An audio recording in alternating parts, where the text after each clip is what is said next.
এমন ভয়ঙ্কর হালাত হবে কিয়ামতের ময়দানে যে নবীদের গুনাহ নাই তারা পর্যন্ত কান্না করবেন। নারী আর পুরুষ বন্ধ দাঁড়াবে ওই কঠিন সময়। উম্মতেরা পাগলের মতো দৌড়াবে, একদিকে সূর্যের গরম, অপর দিকে জাহান্নামের আগুনের গরম, অপর দিকে আমার আল্লাহ পাকের রাগান্বিত আওয়াজ, লিমানিল মুলকুল ইয়াউম। হাসরের ময়দানটা থরথর করে কাঁপা শুরু হয়ে যাবে, এমন কঠিন হালাত। নবীরা পর্যন্ত উম্মতের চিন্তা বাদ দিয়ে নিজে চিন্তায় কান্না করবেন, আমার কি উপায় হবে। আদম নবী কাঁদবেন, আমার কি উপায় হবে। ঈসা নবী কাঁদবেন, আমার কি উপায় হবে। মুসা নবী কান্না করবেন, আমার উপায় কি হবে। আম্মা জান আয়েশা বলেন, নবী আপনি কি করবেন। নবীজি বলেন, আয়েশা তখন আমি মাওলার দরবারে কুদরতি কদমের সামনে মাকামে মাহমুদে সিজদায় করে আমি কান্না করব, একবারও বলবো না আল্লাহ আমার কি উপায় হবে। আমি কান্না করে একটা আওয়াজ দিব, আল্লাহ আমার উম্মতের বাঁচাও, আমার উম্মতের কি উপায় হবে। আমার উম্মত যেন জাহান্নাম ধরতে না পারে, ধরলে আমার উম্মত পালাবার কোন রাস্তা খুঁজে পাবে না। জাহান্নাম বড় ভয়ঙ্কর, জাহান্নামের ফিরাও, আমার উম্মত যেন জাহান্নামে না যায়। আম্মা জান আয়েশা বলেন, নবী তখন কি হবে। বলে আল্লাহ তখন বলবেন, নবী মাথা উঁচু করেন, কাঁদবেন না, আমি আপনাকে কাঁদাবো না। দুনিয়াতে কম কাঁদাই নেই রে নবী, দুনিয়াতে পাঠাইছিলাম বাবা চেহারাটাও দেখতে পারেননি। 6 বছরে আপনার মাকে নিয়ে গেছি, আপনি এখন এতিম, আমার অসহায়। দুনিয়াতে আপনাকে কম কাঁদানো হয় নাই। 3টা বছর শিয়াবে আবু তালিবের মধ্যে আপনাকে আপনার বংশের লোকেরা গৃহবন্দী করে রাখছে, পানির লাইনও বন্ধ, খানাও বন্ধ। ও নবী আমি তাকাইয়া দেখছি আপনি গাছের পাতা ছিঁড়ে ছিঁড়ে তারপরে চাবায় খাইয়া পেটের ক্ষুধা নিবারণ করছেন। আপনার উপরে এত অত্যাচার, দান শহীদ করলেন, ডানে বামে সব আপনার দুশমন। আমি আল্লাহ পাক আজকে আপনাকে আর কাঁদাবো না, মাথা উঁচু করেন, কি চান বলেন আমি দিয়ে দিই। আমার সব উম্মত আমি জান্নাতে চাই। আল্লাহ কয়, নবী যান, আপনি সব উম্মত গুলো আপনার উম্মত বাছাই করে করে জান্নাতের দিকে নিয়ে যান। আম্মা জান বলেন, তখন আপনি কি করবেন। নবী বলে, আমি তখন একটা একটা ধৈর্য জান্নাতের পথে নিয়ে হাউজে কাউসারের পাশে দাঁড় করাবো, করাই আমি নবী নিজের হাতে কাউসারের পানি পান করাবো। আম্মা জান আয়েশা বলেন, কোটি কোটি কোটি কোটি কোটি কোটি মানুষ মুসা নবীর উম্মত, ঈসা নবীর উম্মত, ইব্রাহিম নবীর উম্মত, সব মানুষের মধ্যে আপনার উম্মত কেমনে চিনবেন। আম্মা জানের জবাবে নবী বলেন, আয়েশা আমার উম্মত যারা দুনিয়াতে 5 বেলার নামাজ ওযু বানাইয়া আদায় করত, কিয়ামতের দিন আমার উম্মতের ওযুর জায়গাগুলো নূরের আলোতে ঝলমল করতে থাকবে। আর আমি ধরে ধরে জান্নাতের পথে নিয়ে কাউসারের পানি পান করাবো। এক পেয়ালা পান করানো মাত্র আর কখনো পিপাসা লাগবে না। আমি নবী নিজের হাতে কাউসারের পানি পান করাবো। আল্লাহ আমাদের জন্য কবুল করে নেন। নবী লাইনে দাঁড় করায় উম্মত গুলোরে পানি পান করাবেন। হঠাৎ মাঝখানে একটা পর্দা পড়ে যাবে, নবী বলবেন, ফেরেশতা উম্মত শেষ। না, এখন আছে পর্দা। কেন? এরা আপনার খাঁটি উম্মত না। এই উম্মত গুলো দাবি করতে আপনার উম্মত, কিন্তু দাড়ি রাখে নাই, পর্দা করে নাই, হালাল খায় নাই, নিজেও পর্দা করে নাই, অন্য পর্দা করতো তাও পছন্দ করে নাই, নিজেও নামাজ পড়ে না, অন্য নামাজ পড়তো তাও পছন্দ করে নাই, নিজেও জিকির করে না, অন্য জিকির করতো তাও পছন্দ করে নাই, নিজেও পাগড়ি পরে না, অন্য পাগড়ি পরতো তাও পছন্দ করে নাই, নিজেও হালাল খায় না, অন্য হালাল খাইতো তাও পছন্দ করে নাই। আম্মা জান আয়েশা বলেন, এই শুনে আপনি কি করবেন? নবী বলেন, তখন আমি রাগান্বিত হয়ে যাব। আমি বলবো, সুহকান সুহকান লিমান গায়রা মিন বাদি, ওরে দূর হইয়া যা নিমখারা উম্মত, আমি তোদের নবী না, তোরা আমার উম্মত না। যখন নবী বলিয়া তারাই দিবে, হঠাৎ গায়েবী আওয়াজ আসবে, আল্লাহ বলবেন ও ফেরেশতা এদের জাহান্নামের শিকল লাগাইয়া বাঁধো। ওয়াসিকাল্লাযীনা কাফারু ইলা জাহান্নামা যুমারা, জাহান্নামের শিকল লাগাইয়া বাঁধবে আর জাহান্নামের দরজায় না হবে। জাহান্নামের দারোয়ান ফেরেশতারা বলবে আলাম ইয়াতিকুম রাসূলুম মিনকুম ইয়াতলুনা আলাইকুম আয়াত, তোমাদের সামনে কি কোন ওলি আব্দাল কোন রাসূল যায় নাই কোরআনের আয়াত পড়ে বয়ান করে নাই? তবু বালা বলবে হ্যাঁ। মানু না কেন বলে ওয়ালাকিন হাক্কাত কালিমাতুল আযাবি আলাল কাফিরিন। কি হবে আফসোস করে, আসুন আমার মাওলার ওয়াদাই তো সত্য। আজকে কুফরি করার কারণে আল্লাহর হুকুম অমান্য করার কারণে আযাবে গ্রেফতার হয়ে গেল। ও আল্লাহর বান্দারা, বাংলাদেশের ইতিহাসে যেই পরিমাণ গরম এই বছর, এই পরিমাণ গরম আর পেছনে যায় নাই। সূর্যটার গরম তুমি সইতে পারো না, মানুষগুলো পাগলের মতো হয়ে যায়। এই যে কয়েকদিন আগে বন্যা গেল, বিদ্যুতের লাইন বিচ্ছিন্ন হয়ে গেল, কত মানুষ বাড়ি ছাইরা যেখানে বিদ্যুৎ ছিল সেখানে গিয়ে একটু সময় কাটাইছে আত্মীয় স্বজনের কাছে। ও আল্লাহর বান্দা, গুনাহ নিয়ে যদি কবরে যাও, কিয়ামতের ময়দানে আমার নবী যদি শাফাআত না করে ভাগায় দেয়, ওই দিন সূর্যের তাপটা যখন শুরু হয়ে যাবে, মাথার মগজগুলো ভাতের মারের মতো ফুটতে থাকবে, পায়খানার রাস্তা দিয়ে পেটের নাড়ি ঘুড়িগুলো পড়ে যাবে, আর মানুষগুলো বেহুশ বেকার হয়ে বলবে পানি। আল্লাহ পাক তখন পানি পুষগুলো জাহান্নামের থেকে আইনা এগুলো পরিপূর্ণ নারী বুড়িগুলো গরম করে করে এরপরে মানুষের সামনে দিবে। আম্মা জান আয়েশাও কাঁদতেছেন, রহমতের নবীও কান্না করতেছেন জাহান্নামের আযাবের ভয়ে। একজন সাহাবী আম্মা জানের কাছে নবীর ইন্তেকালের পরে গেলেন। কিছুদিন পরে গিয়ে আম্মা জান, আপনি নবীর অত্যন্ত কাছের মানুষ, কাছের বিবি, নবীর জীবনের কোন অলৌকিক ঘটনা জানা আসেনি, শুনাইবেন।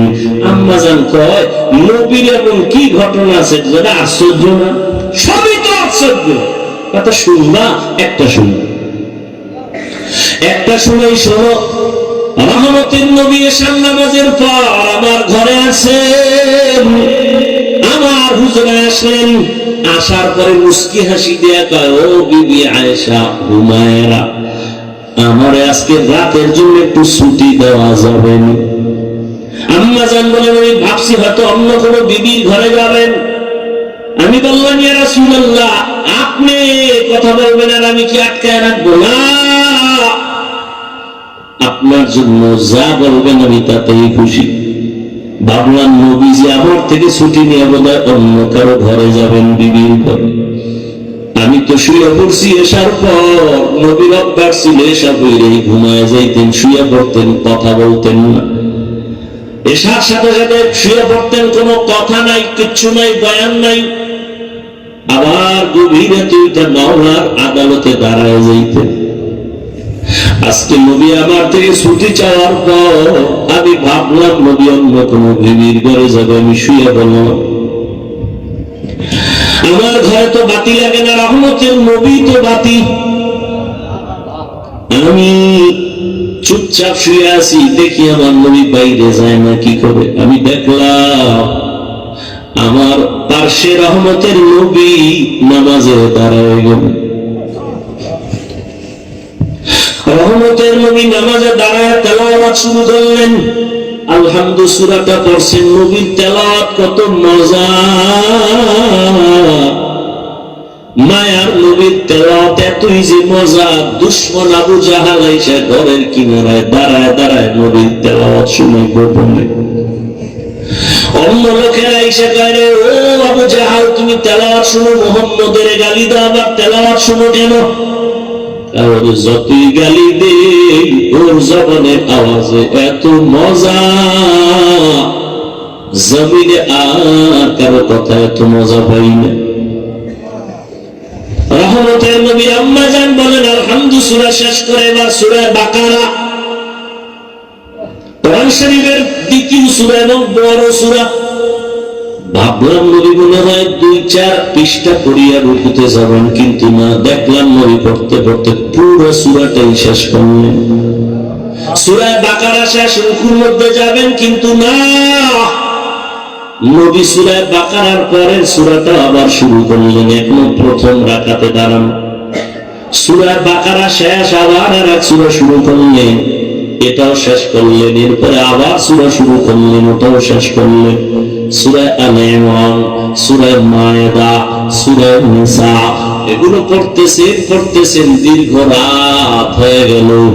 দীর্ঘ রাতের পর দীর্ঘ টাইম দাঁড়াইয়া আর নবীজি তেলাওয়াত করেন, আর নবীজির দাড়ি মোবারক বেয়ে বেয়ে চোখের পানিগুলো পড়তেছে, নবীর জামাগুলো ভিজে যায়।